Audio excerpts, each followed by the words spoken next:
Hola, ¿cómo estás? Bienvenido nuevamente a esta materia que se llama Síntesis del Antiguo Testamento. Estamos haciendo un recorrido panorámico a través de los libros del Antiguo Testamento, los 39 libros del Antiguo Testamento. Y simplemente para recordar, esto es simplemente una síntesis porque no tenemos ni el tiempo ni tampoco tenemos digamos, la oportunidad de profundizar tanto como quisiéramos. Pero por eso el Instituto Bíblico Online y presencial ofrece las materias de una forma mucho más específicas. Por ejemplo, usted va a tener la materia de Génesis, la materia de Pentateuco, también van a tener la materia de libros históricos, la de libros proféticos, así que realmente a través de todo el tiempo de estudio van a poder profundizar un poquito más en cada uno de los temas. Así que bueno, con esta aclaración pertinente, comenzamos y vamos a empezar a meditar un poquito en el libro de Deuteronomio. Deuteronomio quiere decir la segunda ley. No porque fuese una ley nueva, sino porque era una generación nueva que había nacido y crecido durante la peregrinación en el desierto. Los 40 años o casi 38 años que estuvieron dando vueltas por el desierto, este, a causa de su incredulidad y su rebeldía contra el plan de Dios. Entonces pasó esa generación, todos aquellos que fueron incrédulos, que rechazaron lo que Dios proponía para ellos, entonces quedaron postrados en el desierto y sus hijos fueron los que ahora estaban a punto de entrar a la tierra prometida. Estamos aquí en Deuteronomio y realmente es fascinante pensar en que Moisés comienza a dar un repaso, digamos, de todo lo que fue, lo que pasó. De hecho, capítulo 1 al 4 es una revisión, un repaso de la historia. Capítulo 5 al 26 es un resumen de la ley y capítulos 27 al 34 es una ratificación del pacto. El pacto queda ratificado en cuanto a lo que Dios esperaba de ellos y lo que pasaría si no obedecían. El escritor es Moisés, por supuesto. La palabra clave es obediencia, obediencia. Es importante tener en cuenta esto. Fíjate en Deuteronomio capítulo 8, versículo 2, dice, y te acordarás de todo el camino por donde te ha traído Jehová tu Dios estos 40 años en el desierto, para afligirte, para probarte, para saber lo que había en tu corazón, si habías de guardar o no sus mandamientos. Y te afligió, y te hizo tener hambre, y te sustentó con maná, comida que no conocías tú ni tus padres la habían conocido, para hacerte saber que no solo de pan vivirá el hombre, mas de todo lo que sale de la boca de Jehová vivirá el hombre. Y estos versículos pueden ser como un resumen de lo que Dios quería decirle a esta nueva generación. 40 años y Dios fue fiel. 40 años y Dios quiso trabajar en el corazón de ustedes para que ustedes pudieran darse cuenta de que lo más importante es lo que Dios dice, su palabra. Lo que más importa es eso, su palabra. Versículo clave es capítulo 11 de Deuteronomio, versículo 26, 11, 26, dice así la palabra de Dios. Dice, aquí yo pongo hoy delante de vosotros la bendición y la maldición. La bendición si oyereis los mandamientos de Jehová, vuestro Dios, que yo os prescribo hoy, y la maldición si no oyereis los mandamientos de Jehová, vuestro Dios, y os apartareis del camino que yo os ordeno hoy para ir en pos de dioses ajenos que no habéis conocido.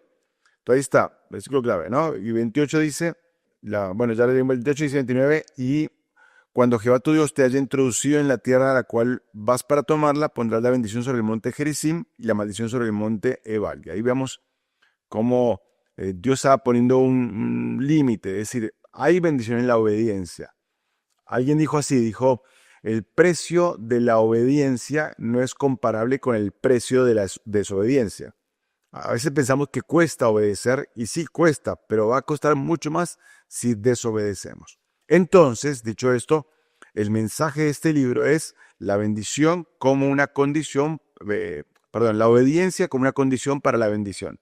La obediencia como una condición para la bendición. Entonces Moisés va a dar aquí en este libro 3 discursos en los cuales va a hablar del pasado, del presente y del futuro de Israel. Y como te dije antes, él comienza hablando acerca de una revisión de la historia. Y allí comienza a mencionar el fracaso en Cades Barnea, donde el pueblo fue rebelde a lo que Dios ofrecía, la tierra prometida. Ellos dijeron, no queremos esa tierra no nos gusta, volvamos a Egipto. Entonces Dios comienza Moisés a hablar acerca de este fracaso. Luego habla acerca de los 40 años en el desierto, la peregrinación y las lecciones que aprendieron en el Sinaí.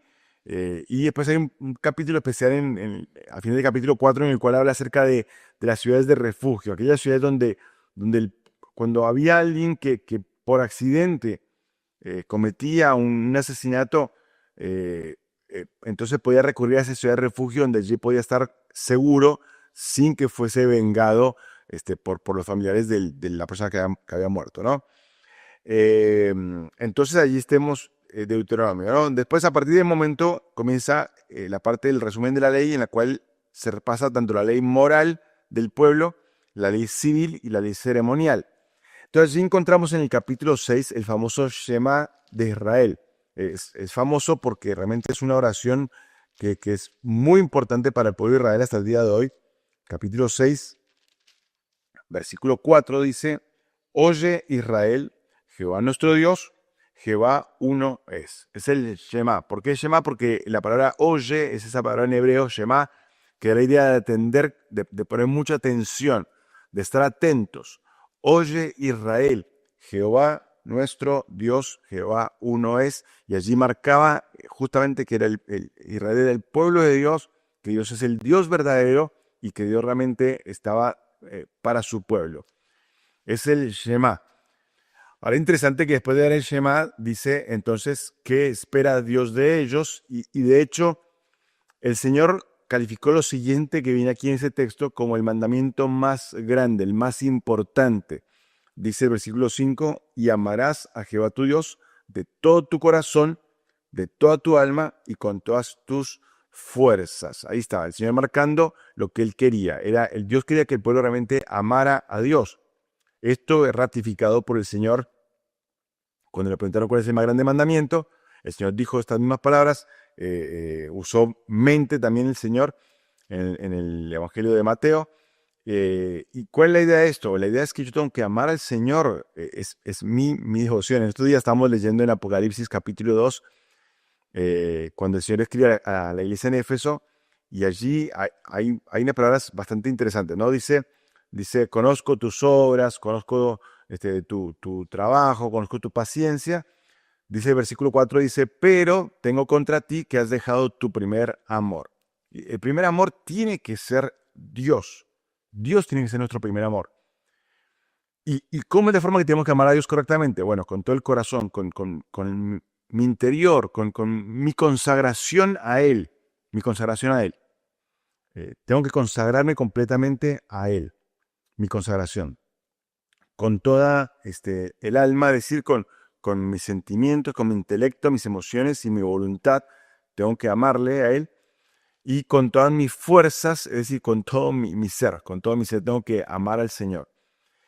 Ahora, esto que aprendo, escucho, Shema, escucho, lo aplico en mi vida, y dice el versículo 6, y estas palabras que yo te mando hoy estarán sobre tu corazón y las repetirás a tus hijos. Es decir, yo voy invirtiendo en la vida de mis hijos, voy influenciándolos para que ellos también conozcan al Dios verdadero. Y bueno, es un tema que quizás da para profundizar más, pero quizás lo vas a poder ver un poquito en Hogar Cristiano y bueno, realmente sí es importante saber esto, ¿no?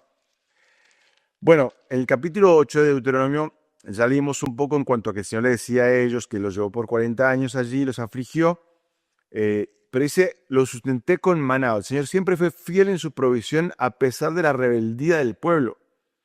Y dice el versículo 4 de Deuteronomio 8:4 dice, tu vestido nunca se envejeció sobre ti, ni el pie se te ha hinchado en estos 40 años. Tremendo esto.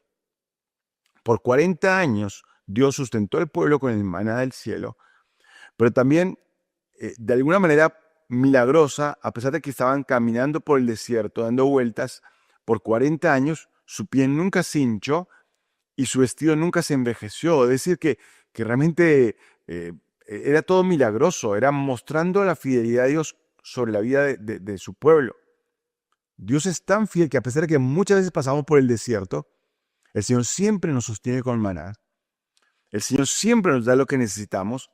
Y el Señor siempre va a orar de una manera que es maravillosa.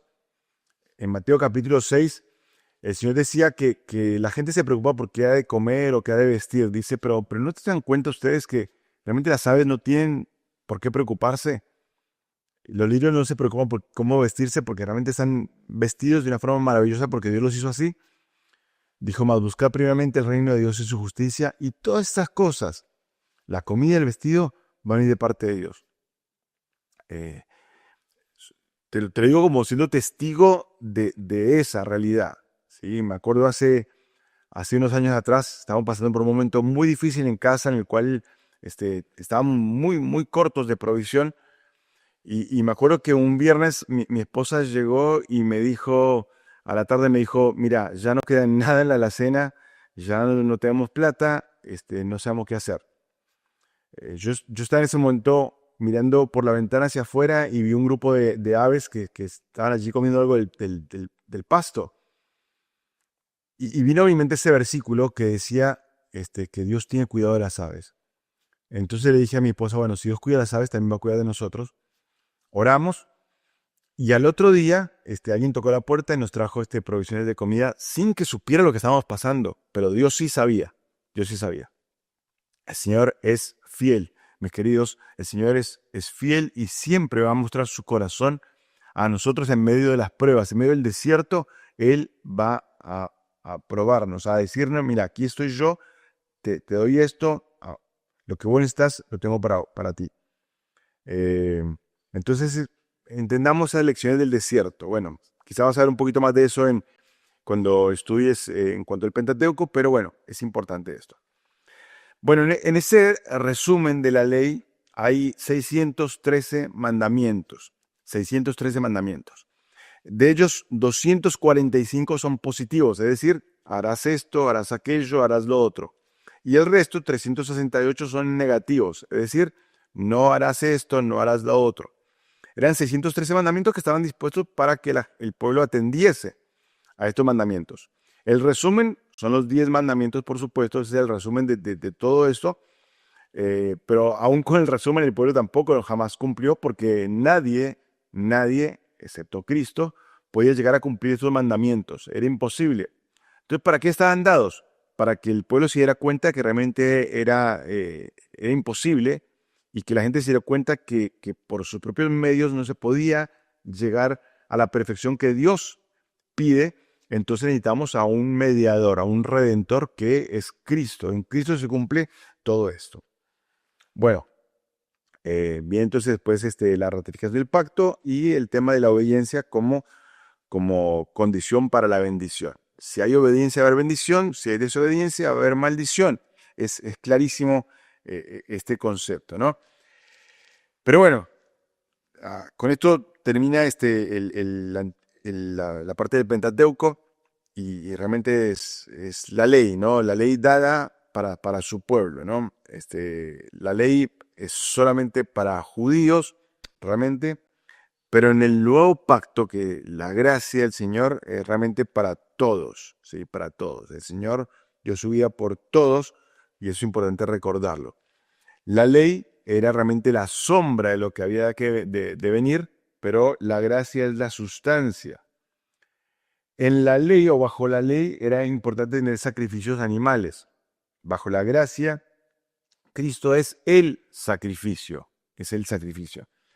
Bajo la ley había que hacer ofrendas diarias. Bajo la gracia, Cristo se ofreció una vez y para siempre, una ofrenda por todos. Bajo la ley no se podía quitar el pecado, pero bajo la gracia nuestros pecados fueron quitados, fueron alejados de nosotros como está lejos el oriente del occidente y fueron realmente limpiados por completo por la sangre preciosa de Cristo. Bajo la ley, el sumo sacerdote era Aarón. Bajo la gracia, Cristo es nuestro sumo sacerdote. La ley hablaba de esclavitud, pero en cambio la gracia habla de libertad. Y recordamos entonces las palabras de Gálatas 5 cuando hablaba acerca de la libertad en Cristo. A libertad fuisteis llamados. Entonces, ese es así termina el Pentateuco, con detalles como, por ejemplo, que allí en Deuteronomio es nombrado Josué como el sucesor de Moisés. que iba a ser que iba a permitir que el pueblo entrase en la tierra prometida, ¿sí? Quiero concluir este tiempo leyendo en Deuteronomio capítulo 10, y allí en el versículo 12 dice, 10:12 dice: ahora pues, Israel, ¿qué pide Jehová tu Dios de ti? Sino que temas a Jehová tu Dios, que andes en sus caminos y que lo ames y sirvas a Jehová de todo tu Dios con todo tu corazón y con toda tu alma. ¿Sí? Es el recordatorio. Dios lo que pides es temor a Él, andar en sus caminos, pero sobre todo que lo ames. Y el amor a Dios se va a manifestar justamente en que yo elijo andar por el camino que Él marcó para mi vida, que yo elijo temerle a Él. Es lo que yo elijo por amor, porque lo amo, porque Él fue demasiado bueno para conmigo. Así que eso es el libro de Deuteronomio, y así terminamos con el Pentateuco. ¿Está bien? Entonces, después del Pentateuco tenemos que entrar en la parte de libros históricos, y con los libros históricos entramos a ver el primer libro que aparece allí en nuestras Biblias, que es el libro de Josué. El libro de Josué. Josué significa Dios salva, o Dios es el Salvador, y este libro fue escrito alrededor del año 1400 antes de Cristo. ¿Cómo comienza? Bueno, comienza con la muerte de Moisés y Josué ya tomando la posta, el liderazgo para poder introducir al pueblo en la tierra prometida. El escritor es Josué mismo, salvo en la parte final donde se habla de su muerte, pero es él mismo. Y realmente algunos piensan que abarca un periodo de entre 30 y 50 años, es lo que estiman todo este libro, ¿no? La palabra clave es fidelidad, fidelidad. Y el mensaje, que puede ser pregunta de examen, por supuesto, es peleando la buena batalla de la fe. Peleando la buena batalla de la fe. Versículo clave, Josué capítulo 11, Josué 11, en el versículo 23, Josué 11, 23, dice así, dice: tomó pues Josué toda la tierra conforme a todo lo que Jehová había dicho a Moisés, y la entregó Josué a los israelitas por herencia conforme a su distribución, según sus tribus, y la tierra descansó de la guerra. Es decir, Josué conquistó todo lo que tenía que conquistar, y así logró repartir la tierra entre todas las tribus, de acuerdo a lo que Dios había dicho. Bueno, pero, como dijimos, es una pelea para poder ganar, ¿no es cierto?, esa buena batalla de la fe. El tema es la conquista de la tierra prometida. Y allí vamos a ver cómo comienza diciendo Josué: mi siervo Moisés ha muerto, ahora te toca a ti, Josué, comenzar a tomar este liderazgo y avanzar. Y Dios comienza a decir a Josué varias cosas que son importantes, pero repite varias veces un concepto: esfuérzate y sé valiente. Esfuérzate y sé muy valiente. Esfuérzate, Josué. Evidentemente era algo que Josué necesitaba en ese momento. Necesitaba ánimo, necesitaba esfuerzo y necesitaba valentía. ¿Por qué? Porque tenía que enfrentarse con todas las tribus que habitaban en la tierra prometida. Tenía que entrar en los zapatos del líder que ya no estaba más, que era Moisés. Y realmente la gente tiende a comparar, ¿no es cierto?, lo que había pasado antes con lo que está ahora. Entonces Josué necesitaba ese tipo de ánimo. Entonces se va repitiendo vez tras vez ese concepto. Fíjate por favor, versículo 6, Josué 1:6, esfuérzate y sé valiente. Esfuérzate y sé valiente. Versículo 7, solamente esfuérzate y sé muy valiente. Versículo 9 dice: mira que te mando que te esfuerces y seas valiente. ¿Sí? ¿Te das cuenta? Vez tras vez, vez tras vez. Y Dios le dice, para esa valentía, ese esfuerzo, necesitas la palabra de Dios. Entonces dice el versículo 8, dice: nunca se apartará de tu boca este libro de la ley, sino que de día y de noche meditarás en él, para que guardes y hagas conforme a todo lo que en él está escrito, porque entonces harás prosperar tu camino y todo te saldrá bien. Queridos, queremos esforzarnos, me parece bien, hay que esforzarnos. Queremos ser valientes, sí, está bueno tener esa valentía para enfrentar cada día, pero necesitamos la palabra de Dios para eso. Necesitamos cada día meditar en la palabra de Dios, día y noche, para estar considerando siempre lo que Dios quiere para nuestra vida. Así, bueno, terminamos acá este módulo y los espero en el próximo módulo para seguir con la historia de Josué.